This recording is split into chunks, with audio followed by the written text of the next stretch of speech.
These habits may look like productivity, ambition, or deep connection, but they're not what you think. Because once you go through a spiritual awakening, something strange happens. You no longer recognize yourself in the very things that used to define you.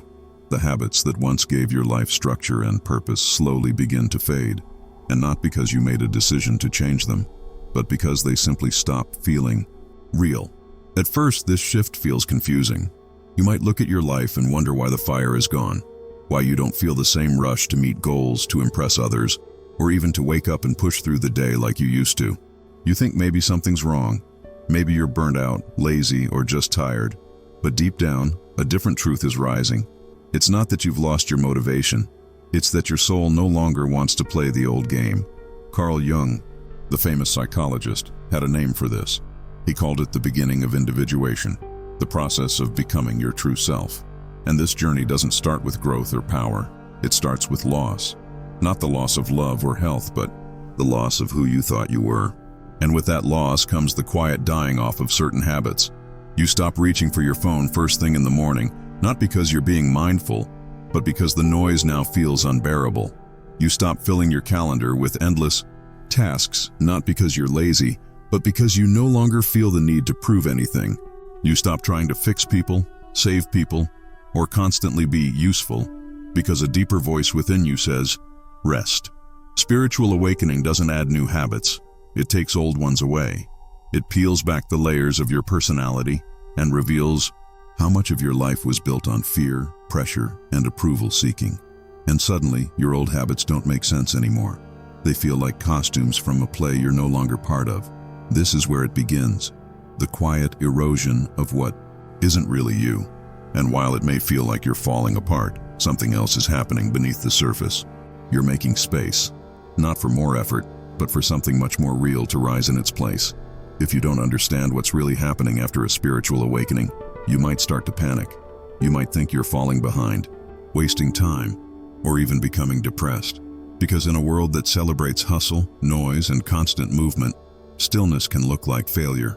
Most people aren't prepared for what happens after the light comes in. They expect awakening to fill them with clarity and energy. They think they'll come out of it more focused, more motivated, more powerful. But for many people, especially those who are sensitive, thoughtful, or deeply emotional, the opposite happens. You feel empty, flat, as if someone turned off the lights inside you. That's when the fear begins. You might look at yourself and think, what's wrong with me? Why can't I go back to how I used to be? The world around you keeps moving. People keep chasing goals, hitting milestones, talking about their 5-year plans. And you feel like a stranger in your own life. This is where many people get stuck.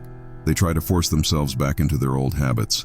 They push themselves to be productive, to feel passionate, to care about things that no longer feel meaningful. But it doesn't work, because something inside you has changed, and you can't unsee what you've seen. Carl Jung warned us about this exact moment. He said that when the ego, the part of you that wants to succeed, be liked, and stay safe, starts to break down, it can feel like a personal crisis. But it's not a crisis. It's a crossing point. A threshold between the life you built to survive and the life you're meant to live. If you misread this moment, you might label yourself as lost or broken. You might try to numb the discomfort or rush through it. But doing that only makes the process harder. The truth is, this isn't the end of your growth.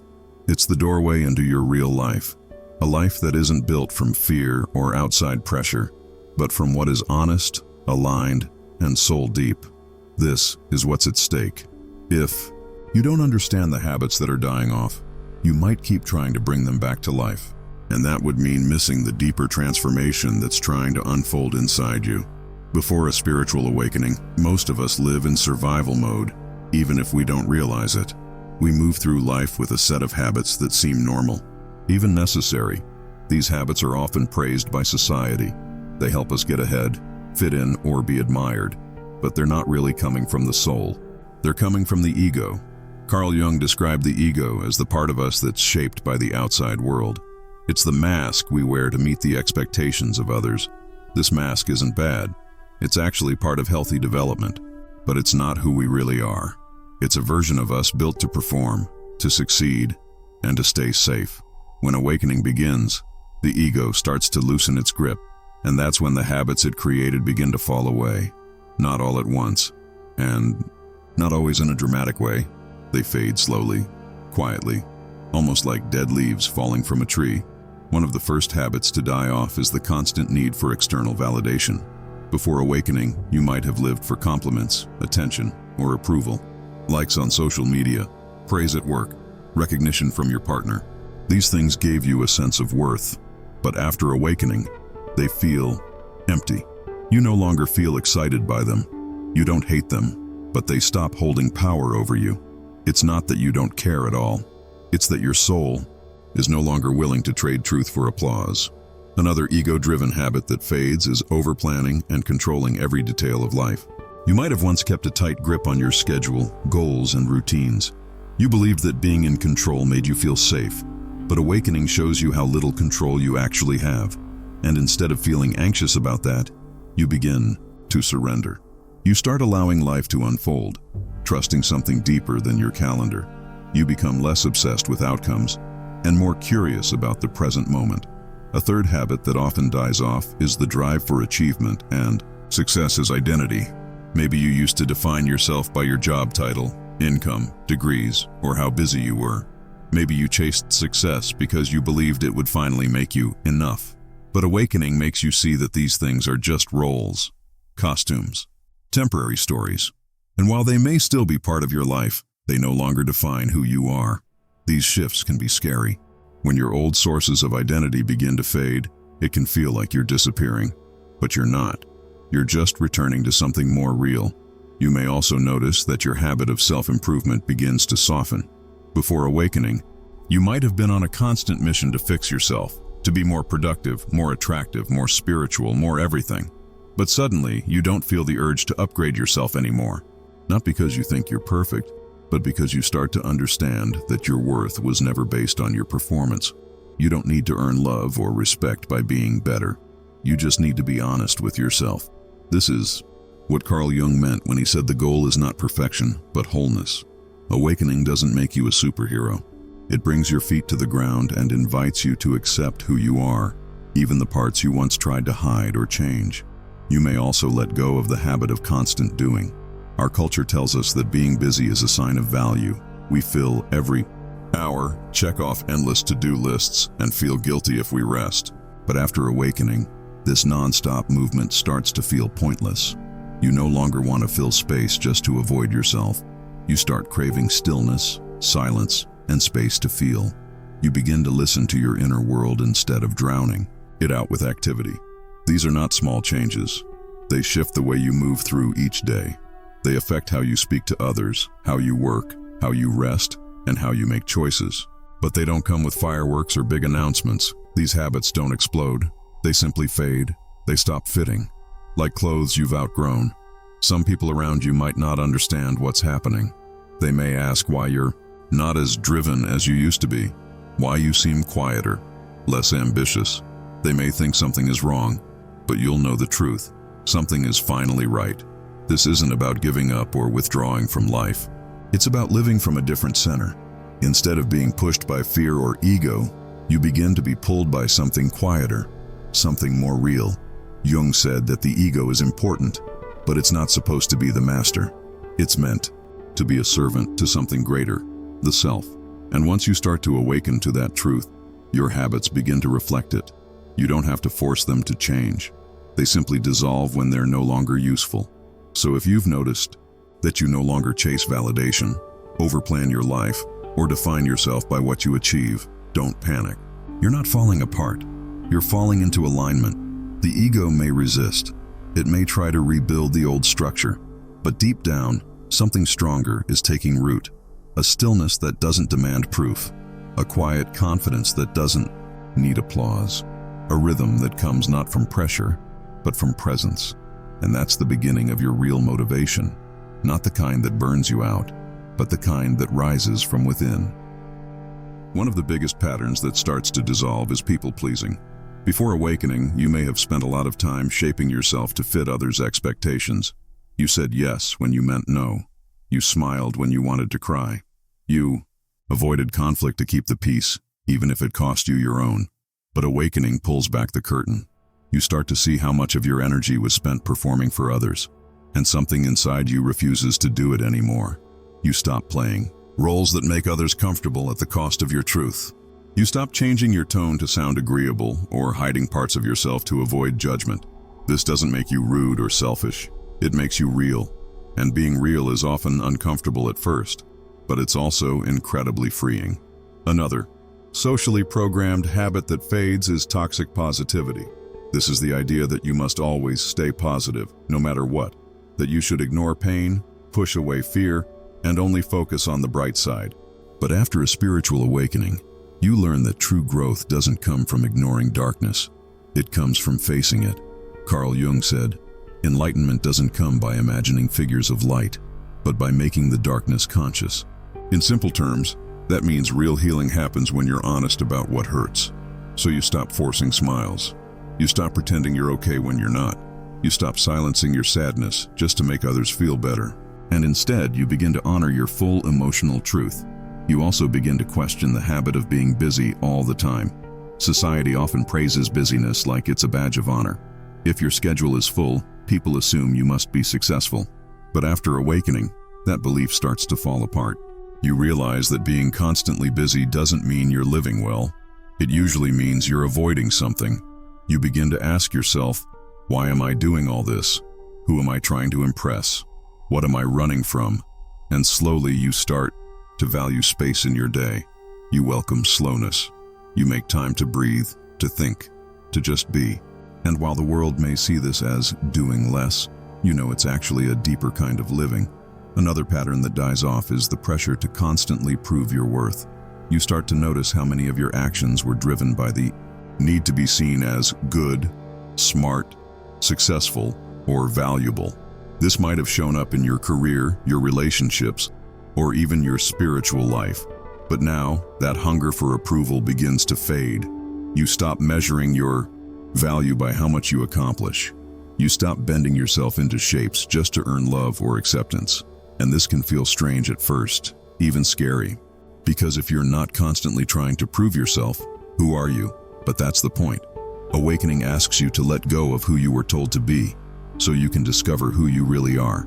And who you really are doesn't need to prove anything. Your existence is enough. Your presence has value, not because of what you produce, but because of what you are. This shift also shows up in how you relate to relationships. Before awakening, many people stay in friendships or partnerships simply because they're used to them, or because they fear being alone, or because they think loyalty means tolerating pain. But after awakening, that mindset changes. You begin to ask harder questions. Is this relationship helping me grow? Am I being honest here? Do I feel safe to be myself? If the answer is no, you no longer force yourself to stay. You don't need to fight or blame. You just slowly start stepping away from anything that requires you to abandon yourself. That's a big habit that fades after awakening. Self-abandonment. You stop leaving yourself behind just to be accepted. You stop silencing your truth to keep others close. You stop betraying your own needs to avoid rejection. And this might mean walking through loneliness for a time, but it leads to something stronger, self-respect. As these socially programmed patterns lose power, you'll also notice a change in your definition of success. The old version might have been about money, fame, looks, or being admired. But now, success feels more like peace. Like waking up and not feeling like you're fighting yourself. Like being proud of who you are even when no one's watching. This change is quiet, but powerful. You're no longer chasing a life that looks good. You're building one that feels good, and that changes everything. Carl Jung said that the modern world tries to distract us from these truths. It tells us that endless growth is the goal, that comfort is found in conformity. But he warned us that real transformation doesn't look like constant progress. It looks like going inward, like standing still, like letting go of what no longer fits, even when it's what everyone else is holding on to. So when these old patterns start to fade, don't fight to keep them alive. Don't feel guilty for stepping away from what no longer makes sense. Instead, recognize what's happening. Your soul is clearing space. It's creating room for something deeper to take root. You're not becoming lazy, antisocial, or disconnected. You're becoming honest. You're becoming whole. And in that wholeness, You no longer have to follow the scripts handed down by society. You can start writing your own. Would you like me to move on to the fifth section? What emerges in the absence? You said, next ChatGPT said, here is the fifth section of your script, titled, What Emerges in the Absence? Approx. 1,000 words, continuing the same clear, grounded, and emotionally resonant tone. When old habits and patterns start to fall away, there's a strange emptiness that takes their place. At first, it can feel uncomfortable, like you're walking through your life without a map. You're no longer driven by the same motivations. You're not chasing the same goals. The voices that used to push you forward go quiet, and in their silence, a new question begins to rise. If I'm not who I was, then who am I now? This moment is the turning point. The old has died, but the new hasn't fully arrived. It's what Carl Jung called a liminal space, the in-between, the cocoon, the sacred pause. And in this stillness, something important begins to happen. A different kind of motivation starts to form, one that doesn't come from pressure or fear, but from truth. Before awakening, your actions might have come from a sense of urgency. You needed to achieve, succeed, fix, and prove. Your life was about doing, but now, something softer starts to move inside you. Not a roar, but a hum, a quiet pull that comes not from your head, but from somewhere deeper. It doesn't tell you what to do. It invites you to listen. This new motivation doesn't come from anxiety. It doesn't make you feel like you're always behind. It doesn't shout, you should. Instead, it whispers, what feels real? You begin to act, not because you're supposed to, but because something inside you says yes. A full-bodied yes. A yes without explanation or performance. You may notice that you create things again, not to get attention or approval, but because it feels right. You speak, you write, you share, not to be seen, but to be honest. You move toward things, not because you're chasing success, but because your soul recognizes them as true. Carl Jung called this the emergence of the self, not the ego, not the mask, not the identity you built to survive, but the deeper part of you that has always been there waiting. This self doesn't rush, it doesn't panic, it doesn't demand applause, it simply guides. And when you begin to live from this place, your whole life changes. You start saying no more often, not out of fear, but out of clarity. You stop over-explaining yourself because you no longer need others to understand your every choice. You allow space in your life for rest, reflection, and silence. And in that silence, the self speaks. This new way of living may not look impressive. On the outside, it may seem quieter, simpler, slower, but inside, it's alive, it's full, it's free. You no longer need to chase clarity, you begin to recognize it when it arrives. Often, it comes dressed in simplicity, a quiet joy, a soft moment, a sense of peace you can't explain. You begin to follow what feels alive, not what looks impressive. You trust your instincts. You notice signs. You follow inner nudges that don't make logical sense, but feel deeply right. This is not magical thinking. It's what Jung called the symbolic life, a life lived in tune with the deeper rhythms of the soul. In this space, ambition doesn't vanish. It transforms. It becomes devotion. You're no longer trying to make something happen. You're learning how to respond to what is already calling you. Your motivation is not to climb higher, but to go deeper. Not to impress, but to express. Not to become someone else, but to become who you already are, without the mask. You might still work hard. You might still build things, lead others, or take bold steps. But the energy behind your actions changes. It's no longer fueled by fear of falling behind. It's fueled by love, by alignment, by resonance. And because of that, it becomes sustainable. It lasts. This new way of being can feel unfamiliar. It doesn't have the same adrenaline. It may not give you the same rush of quick results, but it's steady, it's rooted, and it grows. You begin to see that real power doesn't come from how loud or fast you move. It comes from how true you are to yourself. You're no longer living from the outside in. You're living from the inside out. You stop asking, what should I do? And start asking, what is quietly calling me? You stop trying to dominate life and begin to dance with it. Life becomes less of a struggle and more of a conversation. Less performance, more presence. That's what emerges in the absence, a new center. A new rhythm, a new voice inside you that doesn't need to be proven, just heard. And when you listen to that voice, really listen, you begin to build a life that matches who you truly are. This is the self's motivation. It moves you not because you're afraid to stay still, but because movement becomes a natural expression of your truth. You no longer force your path. You follow it, not with a map, but with trust. Carl Jung believed that the true goal of life was not to become perfect, but to become whole. And this is what wholeness looks like. Not constant happiness or success, but deep honesty. A life that feels real. A life that doesn't require masks or pretending. A life where even the quiet moments are filled with meaning. So if you find yourself in that quiet space, where the old has fallen away and the new feels unsure, stay there. Listen. Trust. Something deeper is forming. And when it's ready, it will rise. Not like a storm, but like a steady flame. Not to impress the world, but to light the path ahead. This is not regression. It's metamorphosis.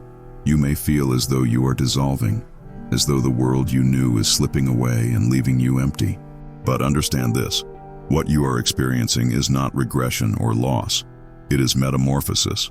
Like the caterpillar retreating into its chrysalis, your soul is entering a sacred cocoon. Within this womb of stillness and shadow, profound alchemy takes place. The parts of you that no longer serve are released, making room for the new self to be born. This process may feel confusing, disorienting, even painful, but it is deeply necessary. Jung's wisdom teaches us about enantiodromia, the principle that when one force reaches its extreme, it naturally gives way to its opposite. In the depths of your transformation, you may face your shadow, the unacknowledged parts of your psyche. Yet this encounter is not punishment, it is the healing key. Integrating your shadow brings you closer to wholeness, revealing strength and wisdom hidden in the darkness. You are not broken, you're in sacred transition.